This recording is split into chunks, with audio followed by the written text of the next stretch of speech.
men use the image of female perfection to motivate themselves.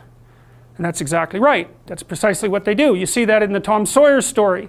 So Tom Sawyer is about 12 years old, and he's still hanging around with his friends like Huck Finn.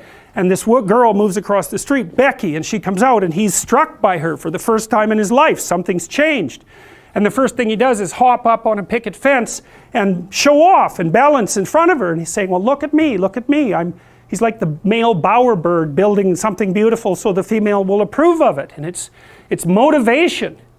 You know, and that's something that I think modern women don't really understand about men. They don't understand that, at least to the degree that males are uncorrupted and not bitter because of being rejected, they're doing everything they can to kneel before the eternal image of the feminine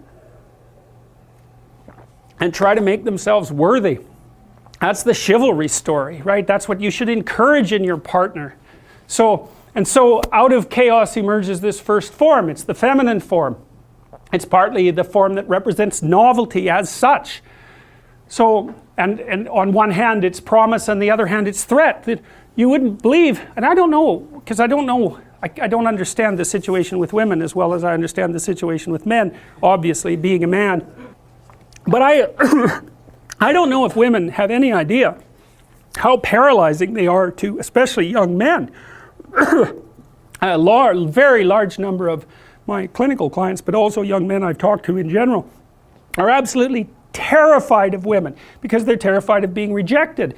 And the terror exists in precise proportion to their attraction to the woman, which is a horrible paradoxical situation to be in. It's often why men make such fools of themselves in front of women that they're attracted to. It's because, first of all, they don't see the woman that they're attracted to, because what the hell do they know about her? They don't see her as an individual.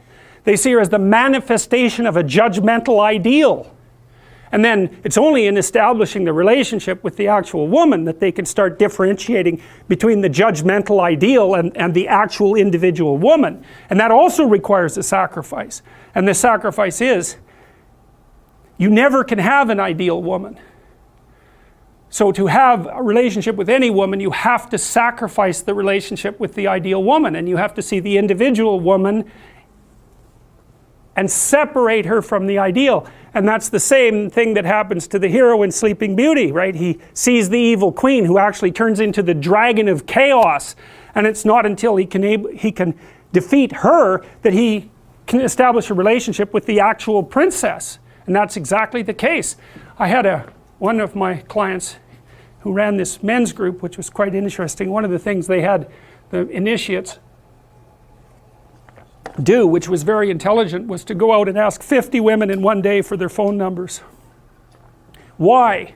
Politely, properly, you know. It was a game, but it wasn't a stupid game. And the idea was, get over your fear of rejection.